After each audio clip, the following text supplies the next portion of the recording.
Good evening, everyone. I'm going to read two poems tonight. The first is a Shannon Elizabeth Hardwick poem. She posted it herself, and I came across it on Twitter.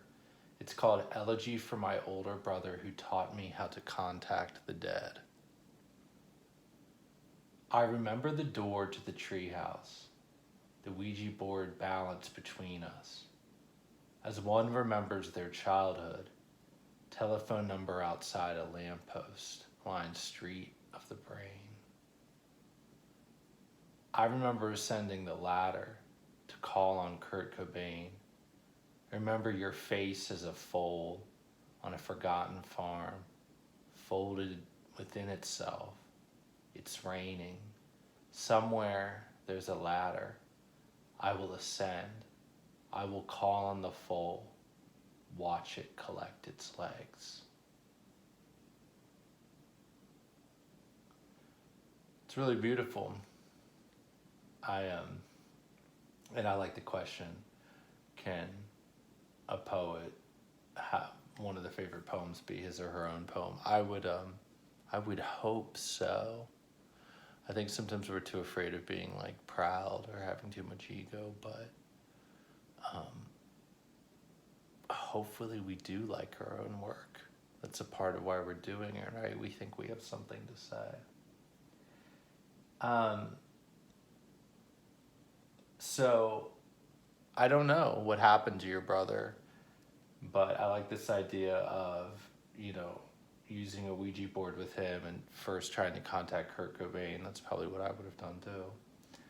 I would have asked for songwriting wisdom from the grave.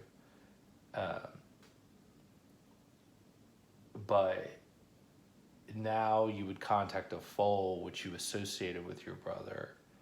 I guess that means you lost your brother, and I'm sorry for that. And it would be cool to watch him collect his legs. I was reminded of, when I read it, the reason I wanted to read this when I read it, I was reminded of something I hadn't thought of in a long time. When I was a boy, my grandma woke me up in the middle of the night. I was sleeping on her horse farm, and she woke me up and we didn't say a word, and we drove the truck down the lane to the barn, and one of the horses, a mare, was giving birth. And I stood in the corner of the room, the pen where the horse was giving birth, and the foal was born and it didn't get up. And my grandma was like, wiped its face, and then she kept hitting him on the rump, I guess kind of to wake him up. And he never got up. He was a stillbirth. And I remember, I was probably 7 or 8, and I remember asking my grandma, why did that happen? And she was crying, and I'll never forget what she said. She said, sometimes there is no reason why. And ain't that the truth? Okay, the other poem I wanted to read, I got this book at the library called the Book of Eulogies, and it's a collection of essays and short stories and poems on death, just things smart people have said about death.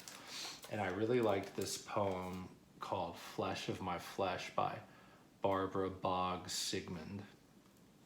Here's how it goes. Children of my children's children and beyond, now well into the tragic comic slide of my flesh into decay, I yearn for you. I long for lush, languid babies laughing in the sunlight, gawky, gap-toothed children gamboling into life, adolescents sprouting breasts and beards with equal mix of secret shame and pride, lovers not quite willing to believe in your astounding luck, newly minted parents, wonder-filled and worshipful with awe. Not for me, the all too certain maladies of your flesh, the sleepless nights, the screams of rage and pain, the heart-stopping sickness and accidents. I did that once and more, paying just dues to life for her great gift to us. But for you who will be born, when my flesh is almost finished or dissolved, I lust only for the joy.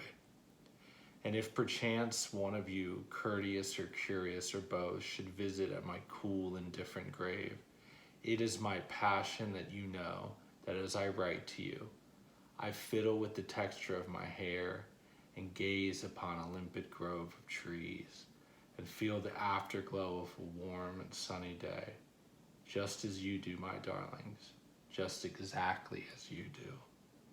I write to you, ghostly little loves, present only in the loins and longings of your ancestors, not to lecture you that you are dust, and unto dust you will return, though lectures I have heard, nor to ask that you should theorize on spiritual and fleshly love, though theories I do know, nor even to tell you that life is good, for there are some of you who think that and others who do not, but simply to let you know, though why I care I do not know, that just as real as is the drop of sweat now running down my side, in whose existence you will scarce believe, I was real once. I was very real. Anyway, thanks for listening. Have a good night.